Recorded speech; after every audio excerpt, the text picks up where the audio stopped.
Bonjour, nous allons entamer la deuxième unité de notre programme et pour pouvoir aborder cette unité, je vous invite à voir ce premier document. Alors, qu'est-ce qu'on peut constater au niveau de ce premier document? Bien sûr, un certain nombre d'êtres vivants, aussi bien animal que végétal, qui bien évidemment présentent des caractères qui sont très différents. Donc on note une grande diversité dans l'aspect, dans la couleur, dans la forme, le mode de locomotion. Donc c'est des êtres vivants qui présentent un certain nombre de caractères qui font la différence entre ces êtres vivants. Là, sur ce deuxième document, nous avons des individus, des bébés, qui appartiennent à la même espèce, mais qui présentent eux aussi des caractères qui sont différents. Cette différence touche la couleur de la peau, la couleur des yeux, les cheveux. Donc il y a un certain nombre de caractères qui font la différence, et bien sûr il y a un certain nombre de caractères qui font l'unicité de ces individus-là pour qu'ils appartiennent à la même espèce, à savoir l'espèce humaine. Alors, c'est légitime de se demander quelle est l'origine de cette diversité, mais aussi de cette unicité. Autrement dit, il y a une variabilité entre les espèces, il y a une variabilité à l'intérieur de la même espèce. Notre objectif, c'est de dire à quoi tient cette différence, quelle est l'origine de cette différence. Alors, pour pouvoir répondre à l'origine de cette différence, je vous invite à un autre document pour aller chercher cette substance responsable des différences et de ressemblances décelées à travers ces documents. Le point de départ de chaque être vivant, c'est une cellule œuf. C'est le produit de la fécondation. Cet œuf, comme celui-là et l'autre, donc ils sont tous issus de la fécondation. Donc c'est des cellules qui sont sur le plan macroscopique, on les voit, elles sont toutes semblables. C'est des cellules avec les constituants ordinaires de toutes cellules, un noyau, un cytoplasme et une membrane. Mais après multiplication, on obtient des embryons, mais après le développement, là, c'est un homme qu'on va obtenir, là, c'est un mouton, là, c'est une poule, et là, c'est un poisson. Alors, la différence doit trouver son origine au niveau de la cellule.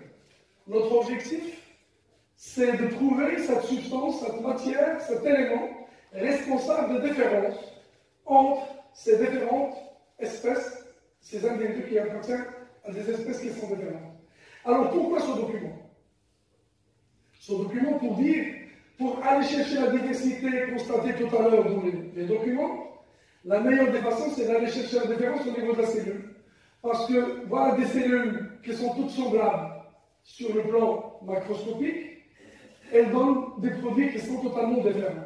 Donc la différence, elle est au niveau de la cellule.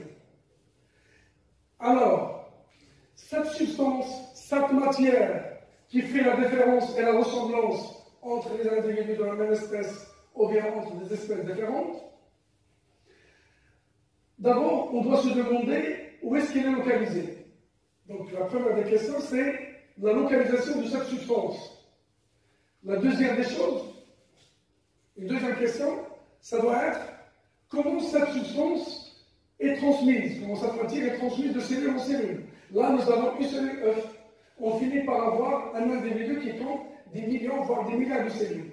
Donc, cette substance qui était présente uniquement dans cette cellule, elle est transmise à d'autres cellules, et donc c'est légitime de se demander quel est le mécanisme de sa transmission. Une autre question qui s'impose, laquelle? C'est sur le plan chimique, quelle est la nature de cette substance? Donc c'est légitime de savoir quelle est la nature chimique de cette substance. Et reste une dernière question, c'est le mode d'expression, c'est-à-dire comment on va partir d'un matériel, d'une substance, d'une matière, à des caractères qui font un individu qui ressemble aux individus de la même espèce, mais avec une certaine variabilité, avec ces individus de la même espèce, et bien sûr, les différences entre des espèces qui sont différentes. Donc, si on fait le récap des 4 questions, la première des questions, c'est de se demander la localisation de cette matière. La deuxième question, son mécanisme de transmission. La troisième, c'est la nature chimique, pour conclure avec le mode d'expression, c'est-à-dire comment on passe d'une substance, d'une matière, à un caractère observable au niveau de l'individu. Alors, cette ressemblance, cette matière, c'est le matériel génétique, c'est l'information génétique, donc c'est les questions portent sur la localisation, la nature, la transmission et le mode d'expression. Commençons d'abord par répondre à la première question. Pour rappel, la localisation de l'information génétique. Pour ce faire, on sait que le monde vivant compte des animaux comme des végétaux. Et on vient de voir que pour aller chercher la localisation de l'information génétique, il vaut mieux aller la chercher au niveau de la cellule. C'est le point de départ de n'importe quel être vivant. Alors commençons par la cellule végétale. Il y a des expériences historiques qui ont été réalisées grâce à une algue marine. C'est une algue qui présente un certain nombre d'avantages. D'abord, c'est un être vivant à part entière, sauf qu'il est unicellulaire. Deuxièmement, c'est une cellule géante. Parce que généralement, lorsqu'on parle de cellules, on pense à la microscopie. Là, nous avons une cellule qui présente entre 8 et 12 cm de longueur et 1 cm de diamètre.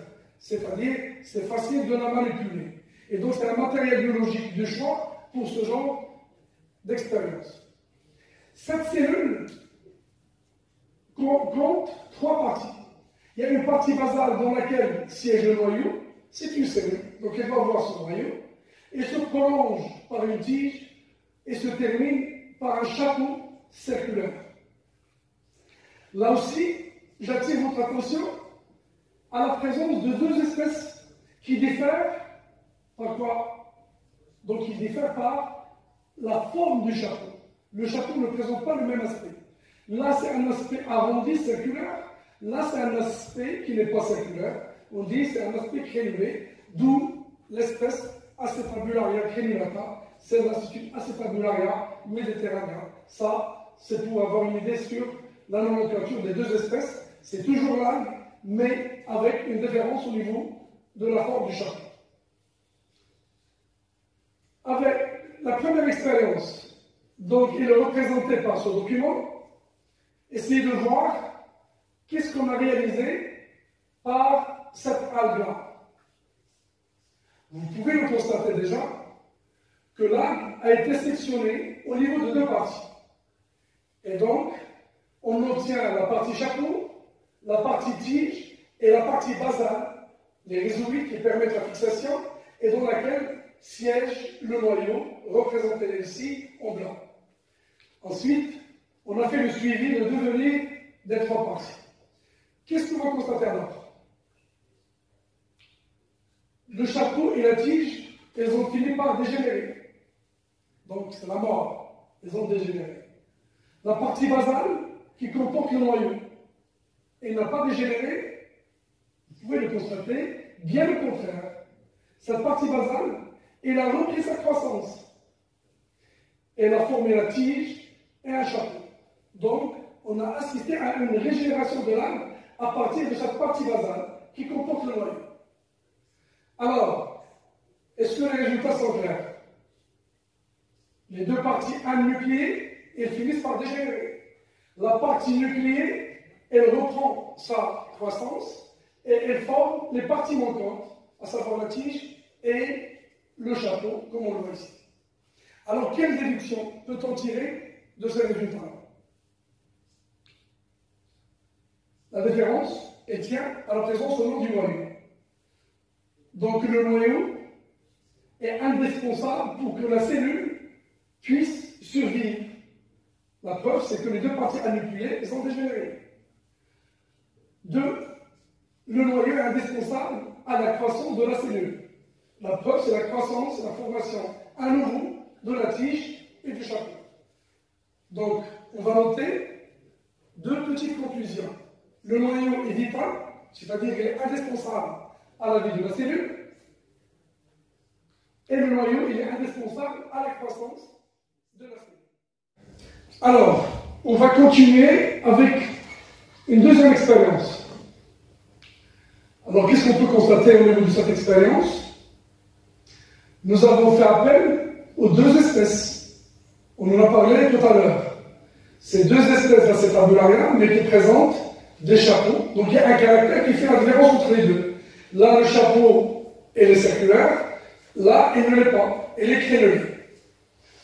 Alors, pour montrer sa différence, on a représenté le noyau avec des couleurs différentes. Le noyau ici, il a été représenté en blanc. Là, il est en rouge. On a procédé à un échange de noyaux entre ces deux espèces. Bien évidemment, pour pouvoir échanger les noyaux, on commence par sectionner. Donc il faut couper l'âme et ce noyau rouge, on va l'implanter dans cette partie basale et vous pouvez le constater ici. Le noyau blanc, voilà, c'est bon, Acetabularia creolata, et le rouge, on va le transférer ici. Les couleurs, elles ont été utilisées uniquement pour faciliter la compréhension. Un noyau n'a pas de couleur. Alors, donc cet échange de noyaux, on va voir quelle est sa conséquence. Voilà, les noyaux, ils ont été échangés. Et là, on vous présente le résultat. Qu'est-ce que vous pouvez constater déjà? Alors, cette Acetabularia, elle a développé un chapeau qui n'est pas circulaire. Celui-là, il a développé un chapeau qui est circulaire. Donc, un échange de noyaux a entraîné un échange au niveau de la forme du chapeau. Que peut-on déduire? Alors, la déduction est la suivante. C'est le noyau qui détermine la forme du chapeau. Donc, le reste de la cellule n'intervient pas dans la détermination de la forme du chapeau. Donc, pour que le noyau puisse déterminer la forme du chapeau, elle contient quelque chose de spécial. Elle contient l'information, le programme génétique qui détermine la forme du chapeau. Et donc, notre déduction, à travers cette expérience de greffe croisée, c'est une greffe croisée, c'est un échange de noyaux, est la suivante. Le noyau comporte l'information génétique, comporte le patrimoine génétique responsable de la forme du chapeau. Pour extrapoler et pour généraliser, donc le noyau porte l'information génétique qui contrôle les caractères héréditaires. La forme du chapeau, c'est un exemple de caractère héréditaire. Donc, à travers ces deux expériences, celle de la section qu'on vient de voir tout à l'heure et celle de la greffe croisée des noyaux, quelle conclusion peut-on noter? Alors, par l'expérience de section, nous avons mis en évidence le rôle vital du noyau et son rôle dans la croissance de la cellule. Et par l'expérience de greffe croisée, nous avons mis en évidence le fait que le noyau constitue le siège de l'information génétique. C'est au niveau du noyau. Et on va revenir sur la question de départ. On est en train de chercher la localisation de l'information génétique. Et on s'est dit que la cellule constitue l'élément essentiel pour effectuer cette recherche. Et donc là, sur toutes les positions de la cellule, c'est le noyau qui est responsable sur le patrimoine génétique. Maintenant que nous avons démontré ça pour la cellule végétale, on doit aller voir, est-ce que c'est vrai pour la cellule animale? Car le monde vivant compte des êtres vivants animaux et végétaux. Alors, des expériences analogues ont été réalisées avec la cellule animale. Et là, je vais vous exposer l'expérience qui a été réalisée par des souris, avec toujours comme objectif de montrer et de mettre en évidence la localisation de l'information génétique, sauf que cette fois-ci, on est en train de travailler avec une cellule animale. Vous allez demander, est-ce qu'on n'a pas effectué l'expérience de section? La réponse, si l'expérience a été réalisée par Redfield, qui a utilisé une amibe, qu'il a découpée en deux parties.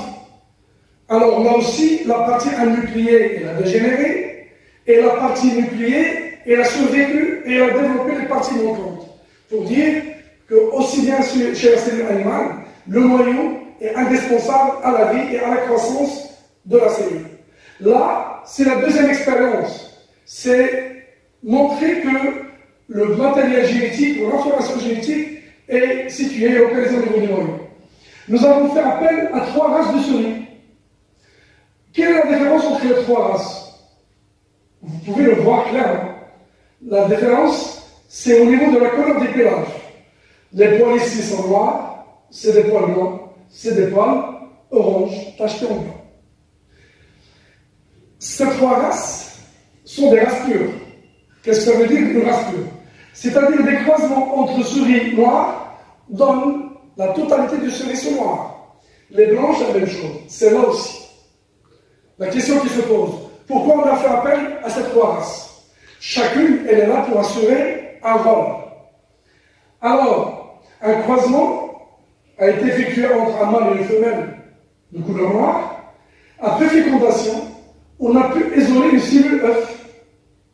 Tout le monde sait, une cellule œuf, c'est le produit de la fécondation. Un spermatozoïde et un ovule, et on obtient une cellule œuf. On a prélevé le noyau de cette cellule œuf. Donc la cellule œuf, prélevée à partir de la cellule souris noire, et on a prélevé son noyau. Gardez ce noyau ici, et on va partir voir quel est le rôle de la souris blanche. Pour la souris blanche, on a fait la même chose. Chez la femelle, on a prélevé une cellule œuf. C'est-à-dire, après fécondation, l'œuf, elle est là. Qu'est-ce qu'on a fait cette fois-ci? Le noyau, il a été éliminé. On va l'éliminer. On n'a rien à faire avec ce noyau. On va garder le reste de la cellule. Donc, c'est une cellule œuf anucléée. Elle est là, la cellule œuf anucléée. Qu'est-ce qu'on a fait? Vous pouvez le voir. Le noyau qui a été prélevé de l'œuf de la souris noire, elle est intégrée dans cette cellule anucléée prélevée à partir de la souris blanche. Donc là, qu'est-ce qu'on a obtenu? Une nouvelle cellule œuf.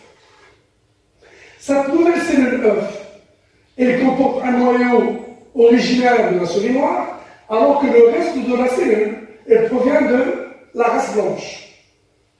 Cette cellule ainsi obtenue, c'est l'œuf qu'on a confectionné à l'échelle du laboratoire, on va l'implanter dans l'utérus de la 3e race. Là, pourquoi nous avons utilisé cette 3e race? Cette 3e race, cette femelle, elle va servir de femelle porteuse. Donc cet œuf, on va la transplanter, l'implanter dans l'utérus de cette souris qui présente une couleur différente, soi-disant neutre, ni noire ni blanche, pour éviter toute confusion et tout amalgame. Après une période de gestation, à la naissance, qu'est-ce qu'on obtient? On obtient bien évidemment des souriceaux qui sont noirs. Ces souriceaux noirs, alors quelle conclusion peut-on tirer de tout cela? La conclusion, c'est le noyau qui a déterminé la couleur des poils des souriceaux. Et donc, pour que le noyau puisse déterminer la couleur des poils, donc le noyau il porte tout le patrimoine génétique nécessaire à cela. Alors, si vous avez bien compris, si on va faire l'inverse, c'est-à-dire, cette fois-ci, on va prélever le noyau, on va le garder de la race blanche. Et on va éliminer le noyau prélevé de la souris noire. Donc, on va faire exactement l'inverse. C'est-à-dire, on aura un œuf qui comporte un noyau issu de la race blanche dans une cellule, un nucléé issu de la race noire. Quel serait le résultat ici? Oui, c'est ça. La réponse, les souriceaux, elles seront de couleur blanche. Alors, qui détermine la couleur des poils? C'est le noyau. Alors, le noyau est responsable de tous les caractères héréditaires. Donc, c'est la même conclusion, aussi bien chez la cellule végétale que chez la cellule animale, le noyau porte l'information génétique. Alors, la conclusion qu'on peut tirer à travers ces expériences menées par des cellules animales et des cellules végétales, on va généraliser. Toute cellule possède un noyau. Le noyau, son premier rôle, d'abord, on a dit elle est vitale. Une cellule ne peut pas vivre en l'absence de ce noyau. Deuxièmement, elle est nécessaire à la croissance de la cellule. Et puis, troisièmement, ce noyau détermine les caractères. Et donc, il porte l'information génétique. Alors, qu'est-ce qu'on doit voir par la suite? La suite logique de tout ça, puisque ce noyau remplit ces trois rôles, alors, il faut se pencher sur la structure de cet organe cellulaire, très très important. Et donc, effectivement, on va voir des électronographies du noyau, c'est-à-dire une observation en microscopie électronique avec un fort grossissement pour voir de près la constitution du noyau. Et donc, comme vous pouvez le voir ici, c'est un compartiment à part entière qui est délimité par une membrane qui le sépare du reste de la cellule. Donc, c'est un compartiment. Cette membrane est dite, on peut l'appeler une membrane nucléaire, une enveloppe nucléaire. L'intérieur, elle est garnie par des filaments. C'est pourquoi les biologistes se sont mis d'accord pour appeler ça des nucléofilaments. C'est des filaments qui se trouvent à l'intérieur du noyau, et donc l'appellation est nucléofilament. Et bien sûr, il y a aussi dans les parties opaques, la partie liquide, c'est le nucléoplasme qui remplit ce compartiment-là, c'est le compartiment nucléaire. Alors, pour appréhender davantage cet organique de grande importance, je vous présente ici une représentation tridimensionnelle pour voir de près cette membrane nucléaire et pour voir aussi que c'est une membrane qui n'est pas continue. Et elle est percée par endroits. Elle est percée par endroits. Donc, on appelle ça comment? L'appellation de ça, c'est des pores. C'est des pores nucléaires. Elles sont là pour assurer quoi? C'est des pores nucléaires qui assurent bien sûr les échanges entre le contenu du noyau et le reste de la cellule. Là, comme vous pouvez le constater, ce sont les autres organiques de la cellule, les autres compartiments de la cellule. Et à l'intérieur, nous avons le matériel génétique qui détermine la forme du chapeau, qui détermine la couleur de poil, donc qui détermine les caractères d'une manière générale. Donc ce sont les nucléofilaments. Par la suite, on va les appeler de la chromatine pour la simple raison que ces filaments, on va le voir par la suite, elles sont capables d'absorber un colorant. C'est pourquoi on les appelle chromatine. En arabe, c'est sébrine. Donc, elles ont cette capacité d'absorber le colorant. Et donc, pour schématiser un noyau, il faut toujours avoir, donc il y a la membrane nucléaire qui n'est pas continue, elle est percée par des pores. À l'intérieur, on va trouver des filaments enchevêtrés, entrecroisés, c'est les nucléofilaments, ou encore c'est de la chromatine, et aussi nucléole, et le liquide qui baigne tout ça s'appelle un nucléoplasme. Donc, je répète, il y a une membrane qui est percée par endroits. À l'intérieur, il y a un liquide, c'est le nucléoplasme. Le cytoplasme, c'est le liquide de la cellule. Là, c'est le nucléoplasme. Et dans ce nucléoplasme, il y a des nucléofilaments. Un ou plusieurs nucléoles. Donc, le nombre de nucléoles peut différer. Et voilà, et de la chromatine. Merci pour votre attention. Et la séquence prochaine, elle va être dédiée à la transmission et au mécanisme de transmission de cette information génétique qui siège au niveau du noyau.